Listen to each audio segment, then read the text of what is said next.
Ayo, segera download Quran Tadabbur, tafsir dalam genggaman Anda.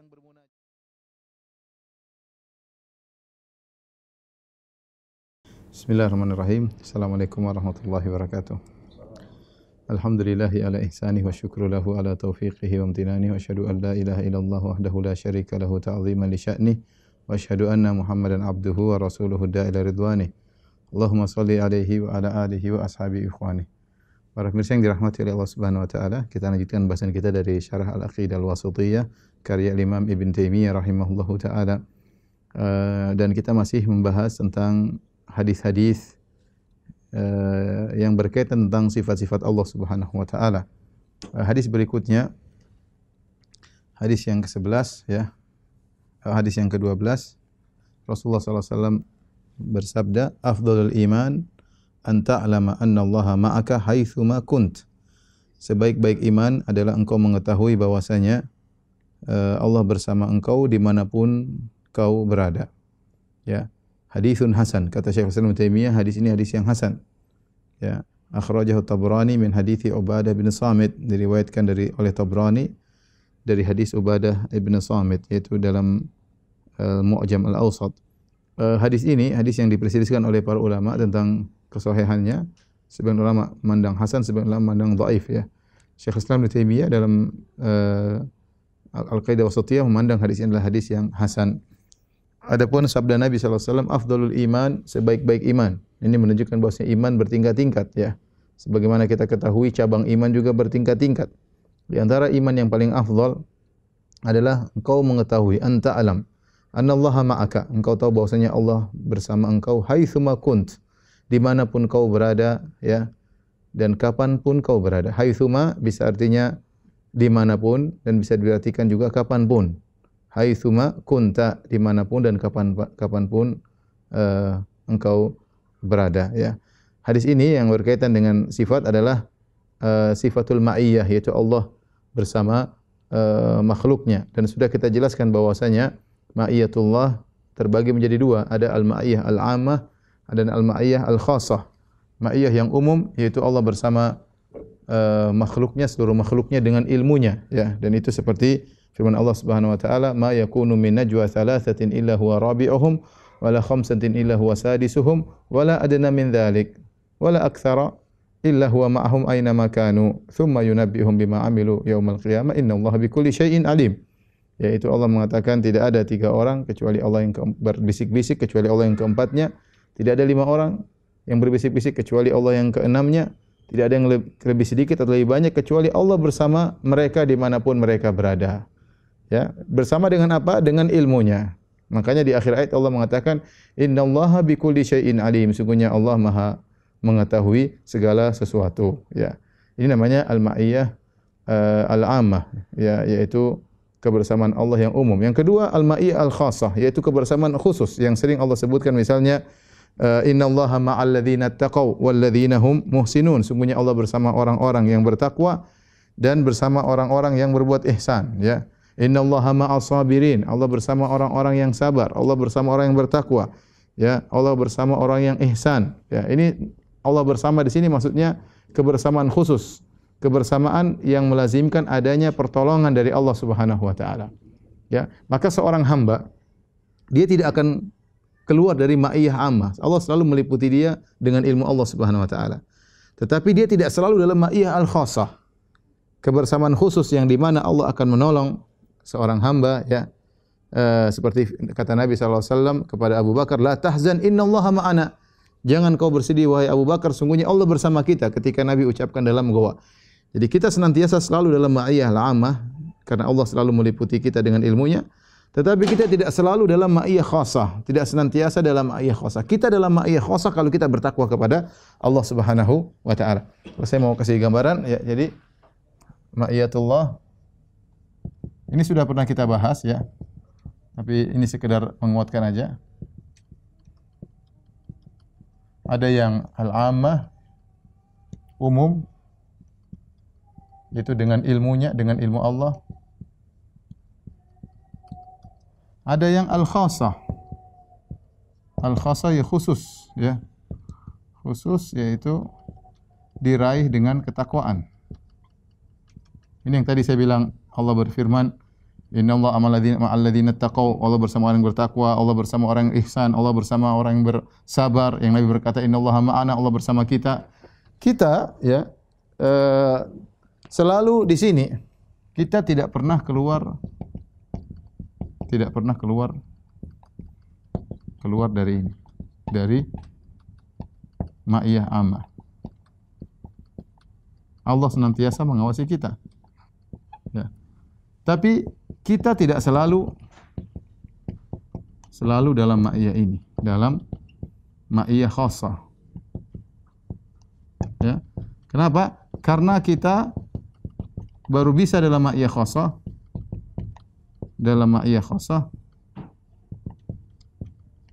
kalau kita bertakwa. Kalau saya mau artikan ma'iyah khassah ini, ma'iyah khassah, al-ma'iyah al-khassah itu sama dengan apa? Sama dengan al-ma'iyah ammah plus ya, plus an-nasr wa ta'yid. Ma'iyah khusus adalah kebersamaan Allah dengan ilmunya disertai dengan pertolongan dan penguatan dari Allah Subhanahu wa taala. Nah, kita hanya bisa meraih ma'iyah khassah ini kalau kita bertakwa. Nah, di antara kata Nabi sallallahu alaihi wasallam, afdhalul iman yang paling terbaik adalah anta alam annallaha ma'aka haitsuma kunt. Di antara iman yang terbaik adalah engkau mengetahui, engkau meyakini bahwasanya Allah bersamamu dimanapun kau berada. Dan kalau kita hendak bermaksiat, kita ingat Allah selalu bersama dengan kita. Ya. Kalau kita bermaksiat, kita keluar dari ma'iyah khassah, kemudian kita masuk dalam ma'iyah ammah. Allah selalu bersama kita dimanapun kita berada. Tatkala kita bersendirian dalam kegelapan, tatkala jauh dari keluarga, tatkala di luar kota, di luar negeri dan yang lainnya, dimanapun kita berada, tatkala kita bersama orang banyak, tatkala kita mengunci pintu, ya, bersendirian di hotel misalnya, maka yakinlah Allah bersamamu. Tatkala kita meyakini hal tersebut, kita sedang memiliki iman yang tinggi. Ya, karena kata Nabi, afdhalul iman yang terbaik. Ini pertama. Jadi, tatkala kita bermaksiat, kita ingat. Jadi, apa namanya faedahnya? Tatkala kita mau bermaksiat,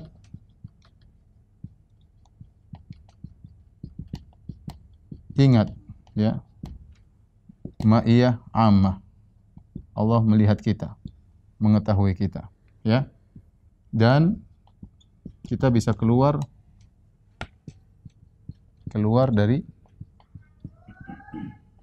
ma'iyah khassah. Ya, tadinya kita ditolong oleh Allah Subhanahu wa taala, gara-gara kita maksiat kita bisa keluar dari ma'iyah khassah. Allah meninggalkan kita meskipun Allah tahu kondisi kita. Maka segera kita beristighfar kepada Allah Subhanahu wa taala. Kemudian fungsinya juga tatkala kita tahu Allah bersama kita, ini yang pertama. Yang kedua, jika kita bertakwa, maka tidak perlu khawatir. Tidak perlu takut dan khawatir.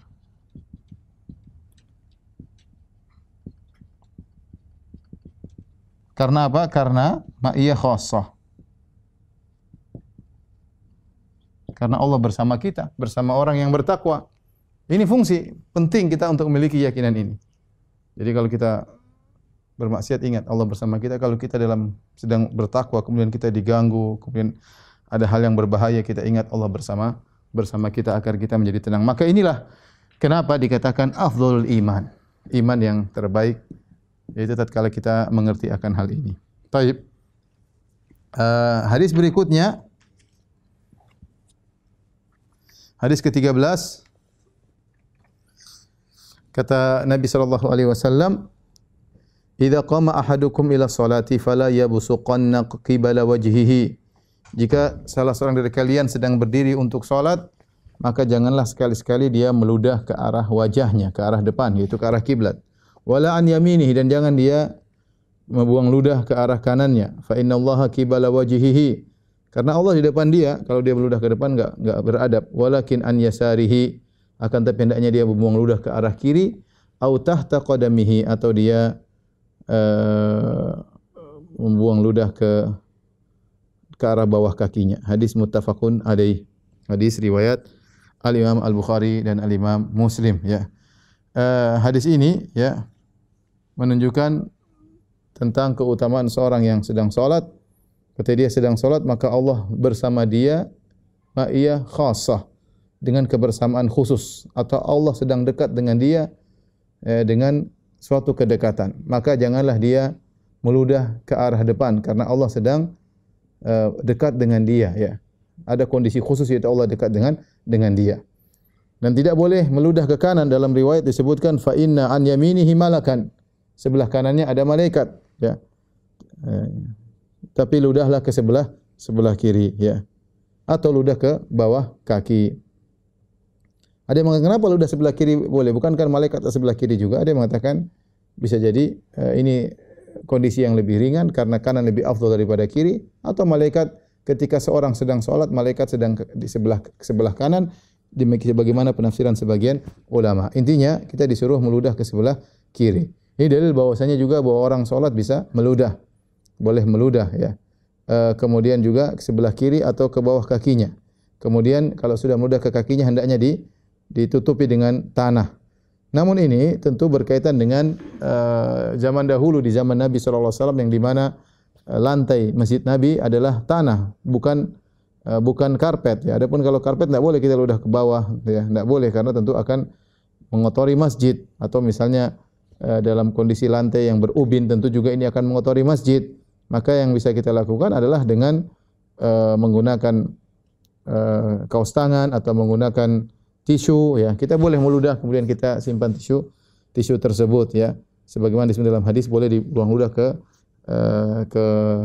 kain, ke bajunya, kemudian dilipat agar tidak terlihat kotor, ya. Tetapi intinya bahwasanya orang tatkala salat dia boleh buang sesuatu dari dirinya, ya, karena terkadang mengganggu. Misalnya seorang salat dalam kondisi pilek, kemudian hidungnya meler terus keluar, ya, dia boleh buang, kemudian dia simpan, atau dia gatal kemudian dia keluarkan dahak, maka dia boleh buang dan dia simpan misalnya di kaos tangan atau di tisu, ya, baru dia simpan, nanti dia buang setelah salat. Tapi kalau dia pun harus buang ludah, maka tidak boleh buang ludah ke depan. Apakah larangan buang ludah mencakup dalam salat dan di luar salat? Wallahu a'lam bishawab. Saya lebih condong bahwasanya larangan tersebut adalah ketika dalam salat.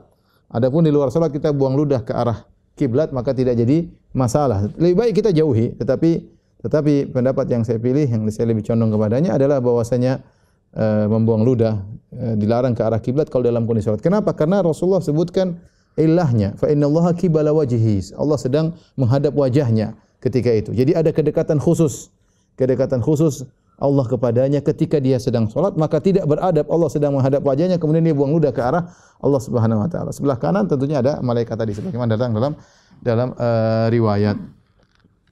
Hadis ini berbicara tentang sifat al-qurb, yaitu dekatnya atau kebersamaan Allah secara khusus atau kedekatan Allah kepada hambanya ketika dia sedang salat. Allah dekat kepada hambanya dan Allah berada di atas arsy Allah Subhanahu wa taala. Bagaimana Allah dekat dengan hambanya? Wallahu a'lam bishawab.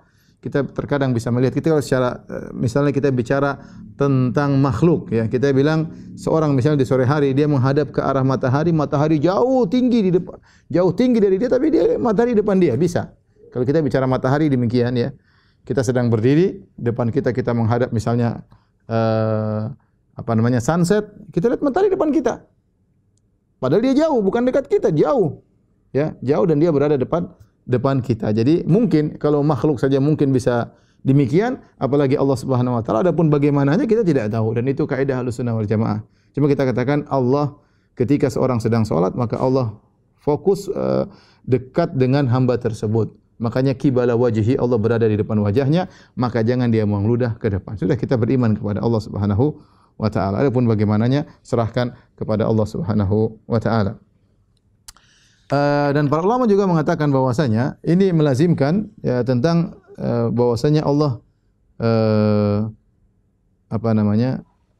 memperhatikan hambanya yang sedang salat, ya, sebagaimana dalam hadis yang lain kata Allah Subhanahu wa taala, qasamtu salat nisfain, ya, aku membagi salat itu Al-Fatihah menjadi dua.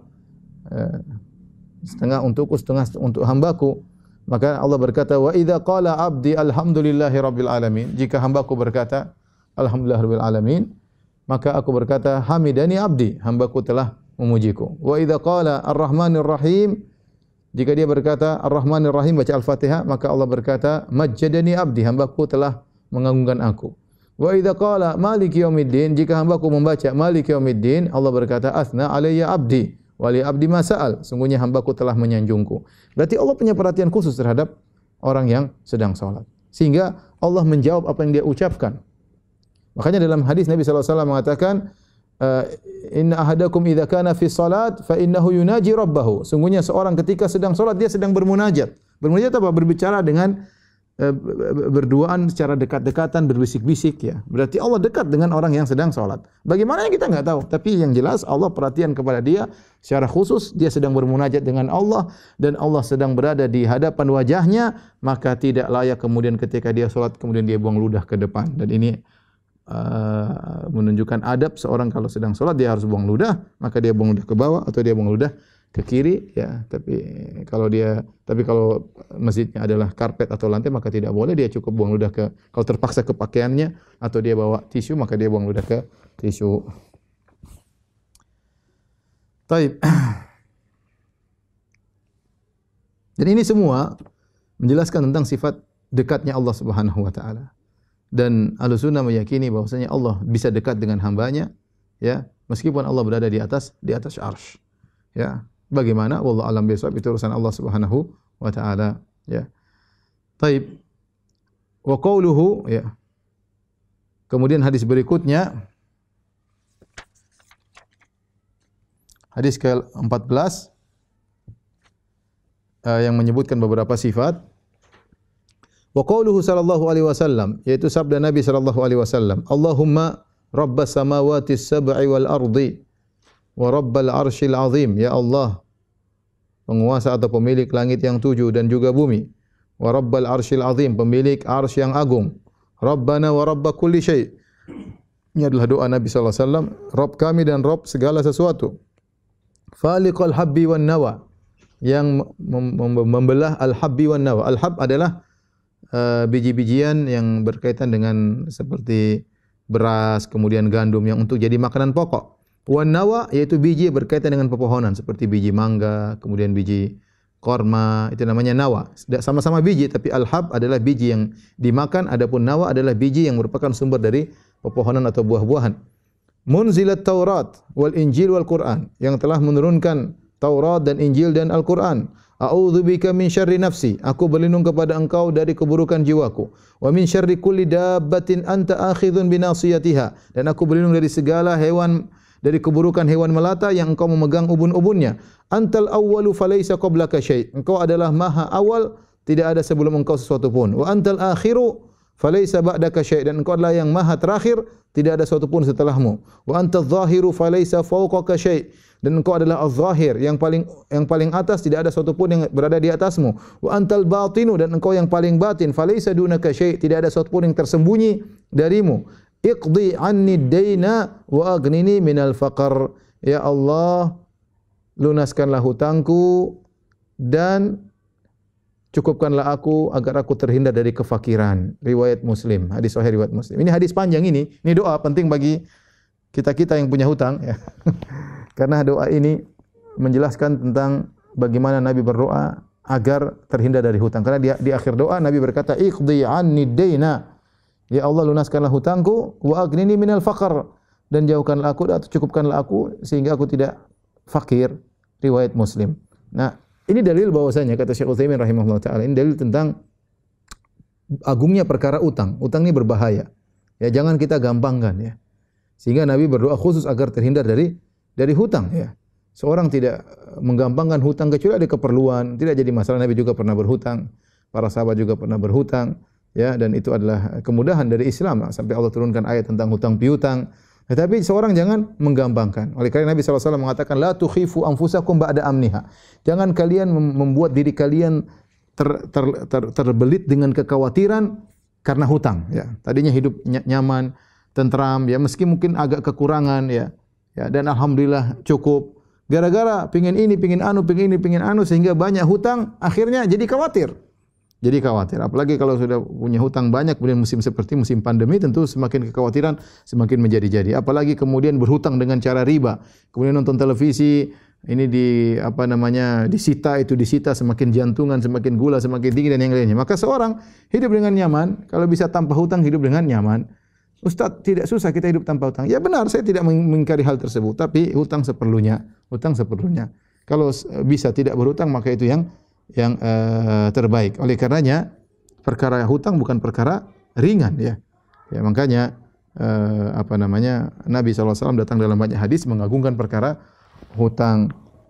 Iqdi anni dain, lunaskan hutangku. Wa aghnini minal faqr, dan cukupkanlah aku dari jangan sampai kefakiran.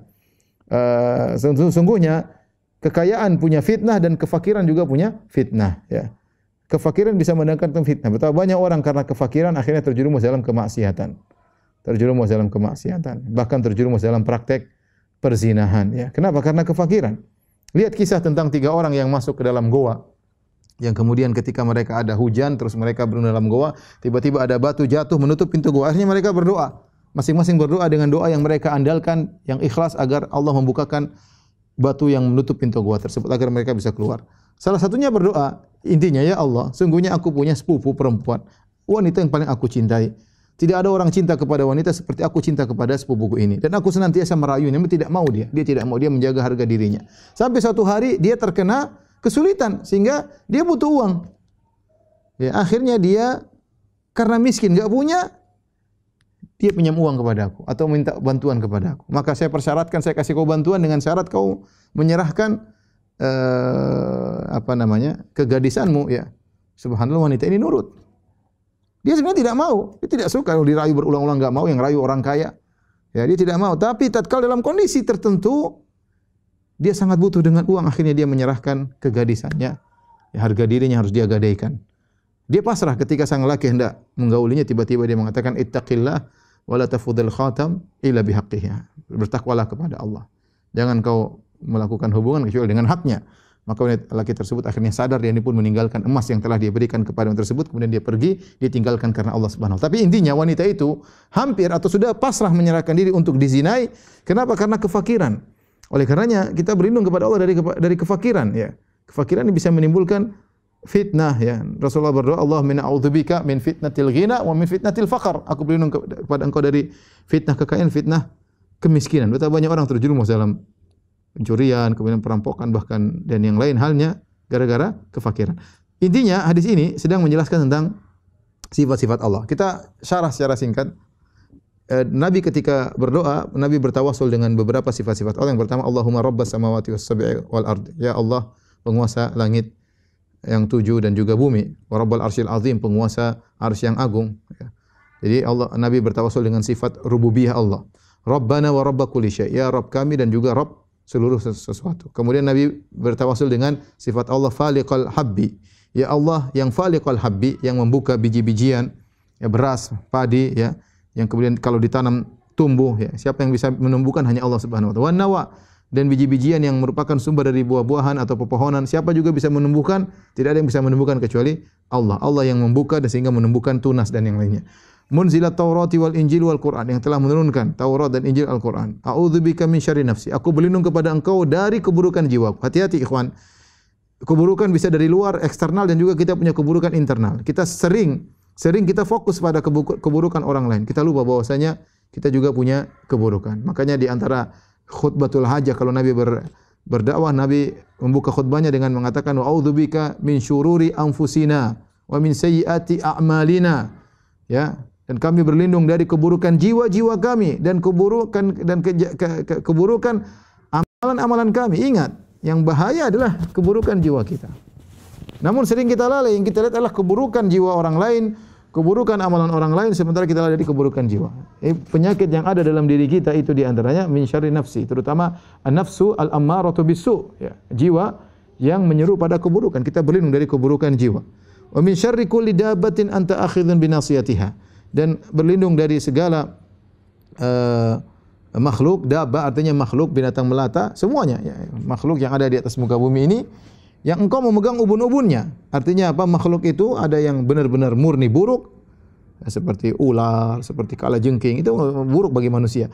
Ada makhluk yang dia ada kebaikan, ada keburukan. Nah, kita berlindung dari sisi buruknya. Kadang dia bawa kebaikan, terkadang ada keburukannya, kita berlindung dari sisi keburukannya. Setelah itu, ini yang jadi perhatian kita di sini, berkaitan hadis-hadis yang berkaitan tentang Allah Maha tinggi sekaligus Maha mengilmui, yaitu antal awwalu falaysa qablaka syai'. Engkau adalah yang maha awal, tidak ada yang sebelum engkau. Wa antal akhiru falaysa ba'daka syai'. Dan engkau adalah yang paling terakhir, ya, dan tidak ada yang setelahmu sesuatu pun. Wa antadz zahiru, dan engkau yang paling unggul. Zahir itu ya apa namanya? Famastata'u ayyadharuhu, seperti dalam surat Al-Kahfi ketika Dzulqarnain membuat benteng, kata Allah famastata'u ayyadharuhu. Maka Ya'juj Ma'juj tidak mampu untuk manjat, maksudnya untuk menaiki. Jadi az-zahir itu yang paling unggul, yang paling atas az-zahir. Ya'juj Ma'juj famastata'u ayyadharuhu wa mastata'u lahu naqaba. Mereka tidak mampu untuk zuhur, tidak untuk naik, dan mereka tidak mampu untuk melubangi benteng yang dibuat oleh Dzulqarnain. Maka az-zahir sini adalah engkau yang paling unggul, yang paling atas. Falaisa fawqaka syai', tidak ada sesuatu pun di atasmu. Wa antal batin, dan engkau yang maha batin. Apa maksudnya maha batin? Falaisa dunaka syai', tidak ada sesuatu pun di bawahmu, artinya tidak ada sesuatu pun yang luput dari ilmumu. Makanya dalam surat Al-Hadid kata Allah, huwal awwal wal akhir wal zahir wal batinu wa huwa bikulli syai'in alim. Dialah yang maha awal dan maha akhir, yang maha zahir dan maha batin, wa huwa bikulli syai'in alim, dan dia maha mengetahui segala sesuatu. Ini maksudnya hadis ini menggabungkan antara az-zuhur dan az-zahir dan batin, ya. Jadi Nabi mengatakan antal awwal, kemudian antal akhir, kemudian antal zahir, antal batin, ya, antal batin. Awal ini dari sisi zaman. Dari sisi apa? Zaman, ya. Bahwasanya Allah meliputi seluruh makhluk dari sisi zaman karena Dia yang azali, ya. Dan Dia yang abadi, ya. Seluruh dalam zaman ini isinya makhluk. Kemudian Allah juga dari sisi apa? Tempat. Bahwasanya seluruh tempat di bawah genggaman Allah Subhanahu wa taala. Karena adalah zahir, meskipun Dia zahir di atas arsy. Walaysa fawqaka syai', tidak ada sesuatu pun yang di atasmu. Allah zahir, maha tinggi di atas arsy. Karena Nabi yang menafsirkan di atas arsy. Di luar alam, alam paling ujung adalah arsy. Allah di atas arsy. Di luar alam. Al-batin, yang kata Allah Subhanahu wa taala, wa huwa bikulli syai'in alim, ya. Wa huwa bikulli syai'in alim, yaitu al-batin, yaitu falaisa dunaka syai', yaitu tidak ada yang samar bagi Allah.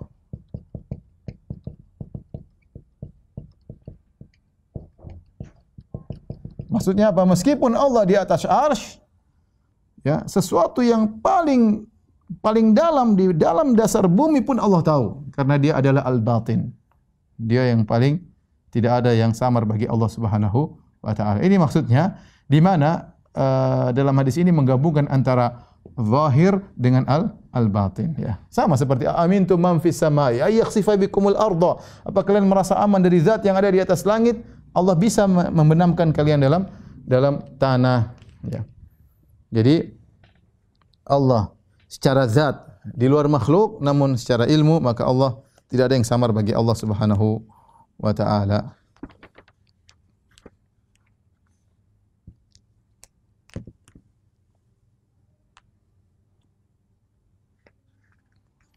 Jangan sampai disalahpahami, ya. Sebagian ahlul bidah mereka berdalil dengan ini, antal batin, kata mereka batin. Ini ahlul bidah, ya, mengatakan al-batin sama dengan Allah di mana-mana. Ya, kita bilang tidak. Maksudnya batin dengan ilmu Allah Subhanahu wa taala, ya. Bukan maksudnya Allah di mana-mana, ya. Karena Allah, Nabi telah menafsirkan, dan juga dalam Al-Quran Allah mengatakan wa huwal awwal wal akhir wal zahir wal batin wa huwa bikulli syai'in alim. Ya, berkaitan dengan ilmu Allah Subhanahu wa taala. Baik. Kita lanjutkan. Hadis berikutnya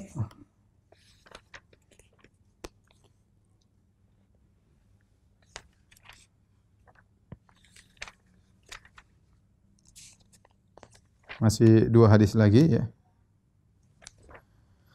Hadis berikutnya wa qauluhu sallallahu alaihi wasallam, dan sabda Nabi sallallahu alaihi wasallam, lamma rafa'a sahabatu aswatahum bidzikr. Tatkala para sahabat mengangkat suara mereka ketika berzikir. Jadi mereka waktu berzikir mereka angkat suara besar berzikirnya. Mungkin bertakbir, bertahmid ya, kalau lagi bersafar sama Nabi, kalau naik gunung mereka bertakbir, kalau turun mereka bertahmid ya. Maka mereka berzikir dengan keras. Nabi menegur mereka. Kata Nabi, ayyuhan nas arbi'u ala anfusikum. Wahai orang-orang sekalian, maka arbi'u ala anfusikum. Maksudnya rendahkanlah suara kalian, rendahkanlah suara kalian. Ya. Itu mudahkanlah bagi diri kalian. Ya. Jangan susah karena angkat suara capek, berdoa Allahu Akbar capek ya. Jadi hawinu ala anfusikum, itu ringankan bagi diri kalian. Enggak usah teriak-teriak. Fa innakum la tad'una as-samma wala ghaiban. Sungguhnya kalian tidak sedang berdoa kepada atau tidak sedang menyeru yang tuli maupun yang gaib. Tapi Allah hadir. Innama tad'una sami'an basiran qariban. Sungguhnya kalian sedang berdoa kepada yang Maha mendengar, Maha melihat dan juga Maha dekat ya. Innal ladzi tad'unahu aqrabu ila ahadikum min unuqi rahilatihi ya. Sungguhnya yang kalian seru itu lebih dekat kepada salah seorang dari kalian daripada leher ontanya ya. Hadis ini berkaitan dengan masalah fikih adalah bahwasanya hukum asal seorang berzikir adalah dengan suara yang pelan, tidak keras ya. Karena Nabi mengatakan arbi'u ala anfusikum ya, yaitu rendahkan suara kalian, karena hukum asalnya Allah Maha mendengar dan Allah tidak gaib, Allah mendengar apa yang kita zikirkan ya. Asalnya seorang berzikir dengan perlahan, kecuali ada dalil yang menunjukkan bahwasanya zikir hendaknya dikeraskan. Contohnya seperti talbiyah. Ketika talbiyah kita dianjurkan untuk mengeraskan suara karena itu adalah syiar. Ya, kita berzikir dengan mengeraskan suara. Demikian juga misalnya zikir setelah salat juga bahwasanya di zaman Nabi sallallahu alaihi wasallam zikir setelah salat keras ya. Kita berzikir ya meskipun sendiri-sendiri tapi dengan suara yang dikeraskan. Subhanallah, subhanallah, subhanallah, alhamdulillah, alhamdulillah, alhamdulillah ya. Itu juga dianjurkan untuk dikeraskan ya. Tapi selainnya maka disunahkan adalah dengan tidak mengeraskan suara. Karena jelas Allah Maha mendengar apa yang diucapkan oleh orang-orang yang sedang berzikir. Di sini Nabi menyebutkan, kenapa kalian tidak usah berzikir dengan keras? Karena kalian tidak sedang menyeru kepada zat yang tuli. Allah Maha mendengar. Wala ghaiban, dan juga Allah tidak gaib. Innama tad'una sami'an basiran ya. Sungguhnya kalian sedang menyeru kepada zat yang sami'an basiran, yang Maha mendengar lagi Maha melihat. Innal ladzi tad'unahu, yang kalian seru itu, aqrabu ila ahadikum min unuqi rahilatihi. Lebih dekat kepada salah seorang dari kalian daripada leher ontanya dengannya ya. Di sini disebutkan bahwasanya Allah Subhanahu wa taala Maha dekat dengan hambanya ketika dia sedang berzikir kepada Allah Subhanahu wa taala. Dia sedang berzikir kepada Allah Subhanahu wa taala, maka dia dekat dengan hambanya. Bahkan Nabi memberi pendekatan bahkan lebih dekat daripada seorang dengan leher ontanya. Jadi Allah sangat dekat ya. Seperti Allah berfirman, fa idza sa'alani ibadi anni fa inni qarib ujibu da'watad da'i idza da'an. Kalau hamba-hambaku bertanya kepada engkau tentang aku, katakanlah aku Maha dekat. Aku mengabulkan doa orang yang berdoa kepadaku. Contoh seperti orang sedang sujud. Nabi SAW berkata, aqrabu ma yakunul abdu min rabbih wa huwa sajid. Kondisi seorang sangat dekat dengan Allah tatkala dia sedang sedang sujud. Nah, apa ini maksud dengan kedekatan di sini? Maka ada dua pendapat di kalangan para ulama. Pendapat pertama mengatakan bahwasanya Allah dekat dengan kedekatan khusus dengan ilmunya, dengan perhatiannya, ya. Ya, karena kedekatan itu hanya terjadi bagi orang-orang yang sedang beribadah, yang sedang sujud, ya, yang sedang berdoa kepada Allah. Allah sangat dekat. Fa inni qarib ujibu da'watad da'i idza da'an. Ya, jadi Allah memiliki perhatian khusus kepadanya dengan ilmunya dan penglihatannya dan pendengarannya. Allah tahu. Ya, kemudian di antaranya sedang berzikir, seorang sedang berzikir maka dekat dengan Allah Subhanahu wa taala. Ini pendapat pertama. Pendapat kedua mengatakan Allah mendekat kepada dia dengan qurbuz zat. Zat Allah dekat kepadanya. Bagaimana caranya? Wallahu alam bisawab. Karena bisa jadi suatu makhluk jauh tapi dia mendekat. Mendekatnya kita enggak tahu, ya. Saya lebih condong pada pendapat pertama bahwasanya dekat di sini adalah dekat dengan ilmu, dengan perhatian, dengan pertolongan, dengan dikabulkannya doa. Sebagaimana ketika kita sedang sujud kita merasa dekat dengan Allah Subhanahu wa taala. Ada perasaan seperti hati kita merasa dekat dengan Allah. Sama seperti kita lagi baca Quran, kita merasa dekat dengan Allah Subhanahu wa taala. Tatkala kita sedang berzikir, kita merasa dekat dengan sangat dekat dengan Allah. Tapi maksudnya adalah kedekatan secara sifat, kedekatan secara maknawi. Ini sama seperti Nabi sallallahu alaihi wasallam mengatakan innal jannah atau sungguhnya surga atau neraka aqrabu ila ahadikum min syu'sana alihi atau min syiraqina alihi. Sungguhnya surga dan neraka lebih dekat kepada kalian daripada tali sendalnya. Apa maksudnya? Maksudnya seorang masuk surga, masuk neraka tuh sebab-sebabnya sangat mudah, ya. Bukan berarti lokasi surga dekat kita, ya, daripada tali sendal kita. Tapi maksudnya seorang masuk surga, masuk neraka itu sebabnya mudah dan orang bisa saja begitu maksiat langsung meninggal, langsung masuk neraka. Dan juga orang masuk surga ada sebab-sebabnya mudah dengan melakukan amal soleh, Allah mudahkan dia masuk ke dalam surga, ya. Maksudnya demikian. Demikian juga dalam hadis ini bahwasanya Nabi ingin menjelaskan bahwasanya Allah dekat kepada orang-orang yang sedang berzikir, ya, dengan ilmunya, dengan perhatiannya Allah secara khusus, ya, karena orang yang berzikir atau orang yang sujud atau orang yang berdoa dia sedang mengingat Allah Subhanahu wa taala. Baik, kita lanjutkan hadis yang terakhir yang berkaitan dengan hadis-hadis sifat, yaitu hadis tentang melihat Allah yang sudah pernah kita singgung. Sabda Nabi sallallahu alaihi wasallam, "Innakum satarawna rabbakum kama tarawna al-qamara lailatal badri, la tudammuna fi ru'yatihi, fa in istata'tum alla tughlabu ala salatin qabla tulu'i syamsi wa salatin qabla ghurubiha faf'alu." Muttafaqun alaih. Sungguhnya kalian akan melihat Rabb kalian sebagaimana kalian melihat rembulan di malam bulan purnama. La tudammuna, kalian tidak akan berdempet-dempetan, tidak akan berdesak-desakan. Fi ru'yatihi, dalam riwayat la tudarruna, kalian tidak akan memberi mudarat kepada yang lain tatkala melihat Allah. Kenapa? Karena semua melihat ke atas. Tidak perlu dempet-dempetan. Beda kalau objeknya di depan. Kalau objeknya di depan dempet-dempet enggak kelihatan. Tapi kalau objeknya di atas semua tinggal lihat ke atas, selesai. Tidak perlu dempet-dempetan, tidak perlu satu menutup yang lainnya. Gara-gara ada orang tinggi depan kita enggak kelihatan, karena lihat ke atas semua. Dia tinggi 2 meter pun kita masih bisa lihat bulan. Enggak ada masalah. Ya, makanya kata Nabi, la tudammuna, kalian tidak berdesak-desakan waktu melihat Allah. Dalam riwayat la tudarruna, kalian tidak beri mudarat kepada salah satunya tatkala sedang melihat Allah. Berarti kan di sini, ya, yang disamakan oleh Nabi sallallahu alaihi wasallam, ya, kata Nabi sallallahu alaihi wasallam, innakum satarawna rabbakum. Innakum satarawna rabbakum. Dalam riwayat ayanan, dengan mata kalian, ya. Kama tarawnal qamara lailatal badri.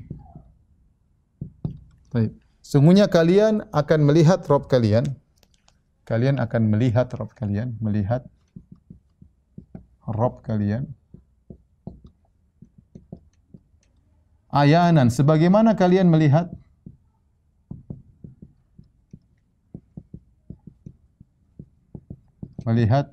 rembulan di bulan purnama. Di bulan purnama.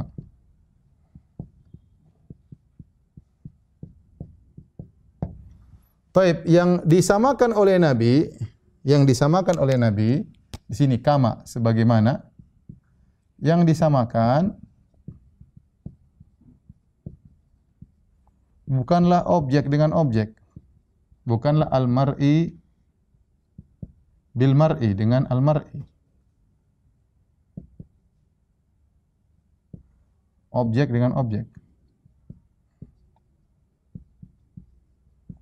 Ya, bukan Allah disamakan dengan rembulan, tidak. Tetapi yang disamakan adalah cara melihat.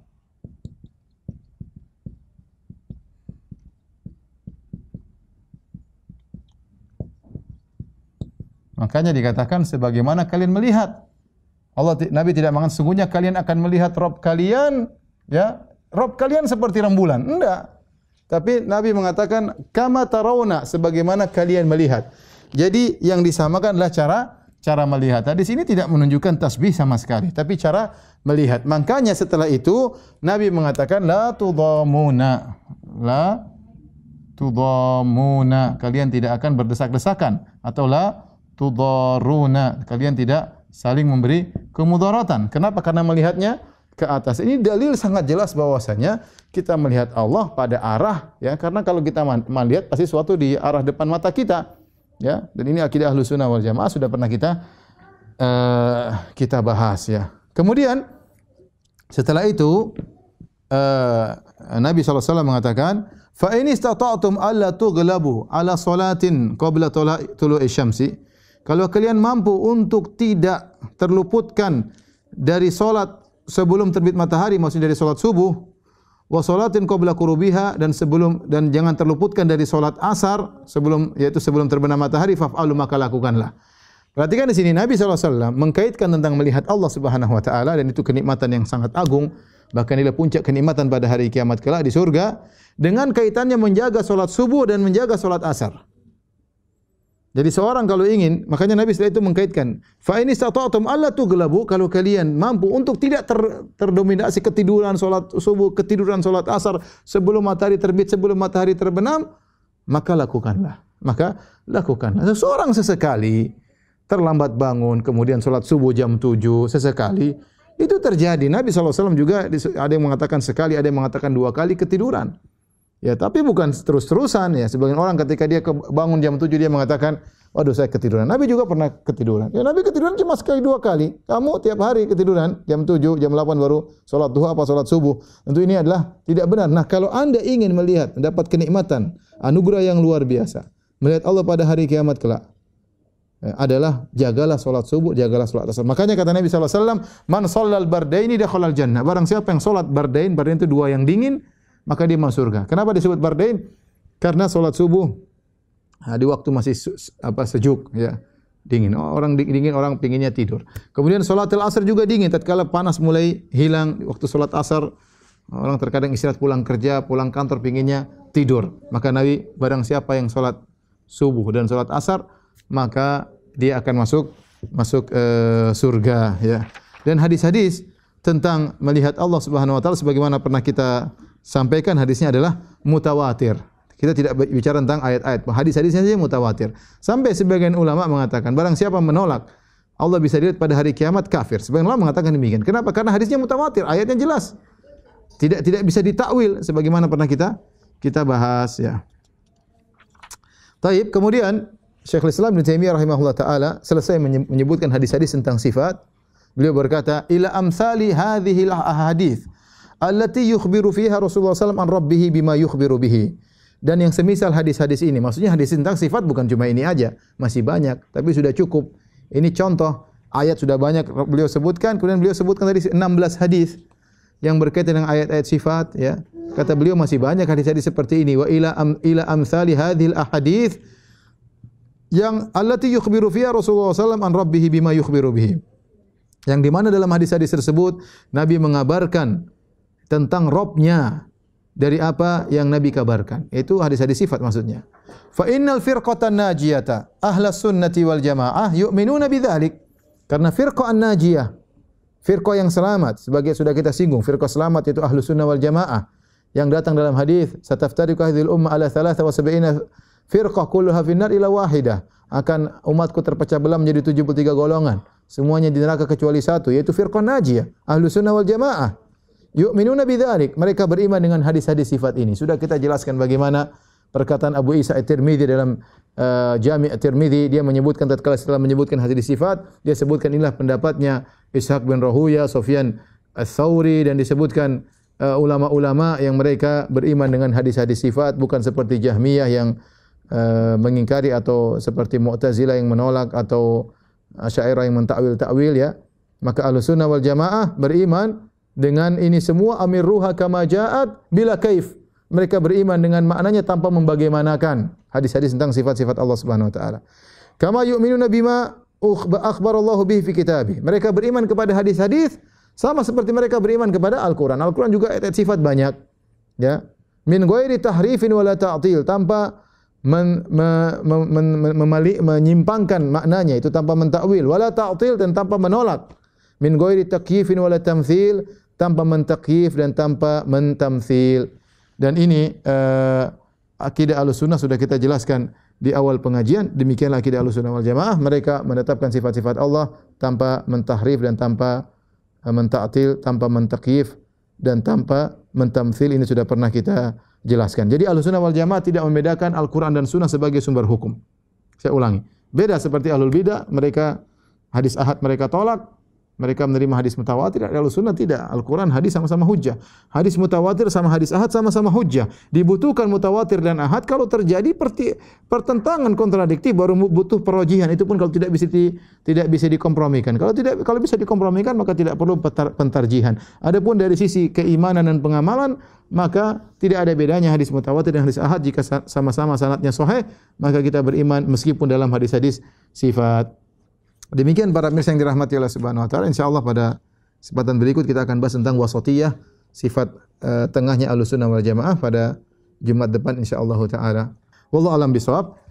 Ini saja kajian kita. Insyaallah kita lanjutkan pada pekan depan باذنillah taala.